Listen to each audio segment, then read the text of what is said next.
The Listeners by Caroline Jackson and Elly.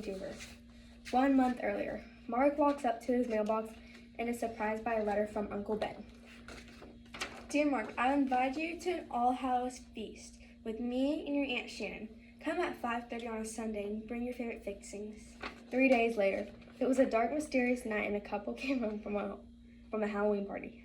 Their pumpkins were smashed and windows were shattered, and the front door was unlocked. Ben, the husband, walked inside the house and told his wife Shannon to call 911. Ben took his first step and felt chills run up his spine. He felt his stomach drop. Shannon ran to the telephone to call for help, but there was no signal. They heard a creak from upstairs. Ben picked up a piece of glass and to use as a weapon and walked up the stairs. No one was there. Shannon darted to the front door, but the wind slammed the door shut, trapping her in the house. An eerie sound was coming from the room beside Ben. Ben opened the door and found his bedroom a mess with pillows torn apart and his clothes spread out on the floor. Ben was interrupted by a loud crash and ran down the stairs to find his wife Shannon on the floor, dead. Ben was in complete shock. He knew the only safe place he could hide was in the basement. If only he knew what was coming his way. Ben ran down the stairs so fast he tripped over his own 2 feet.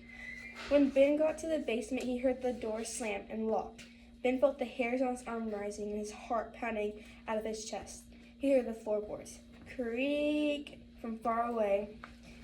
Ben spun around and grabbed a broom for self-defense. He saw a person in a mask standing before him. But it wasn't just any mask, it was his face. Ben was quivering in fear and he trembled onto the wooden floorboards. Ben asked, "Why are you doing this?" The masked stranger responded with, "Halloween tradition. You can't just go around killing people." The scary spirit tried killing Ben, but he got away. Ben struggled opening the door, but he couldn't because it was locked and shut tight. Ben was moving as slow as a snail and the spirit was coming after him. Ben didn't know what to do, but something caught his eye. It was a window. It was finally his chance to escape. The spirit was still a little ways behind.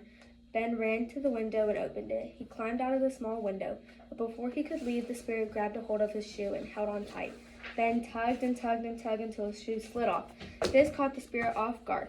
Ben fell into the wet grass, but he got up quickly and ran away before the evil spirit could catch him and turn him into his next victim. Present day.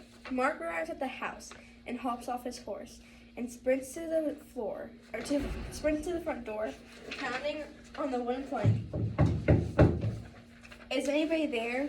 the traveler asks. The traveler shouts, "Tell them I came and no one answered, that I kept my word." The end.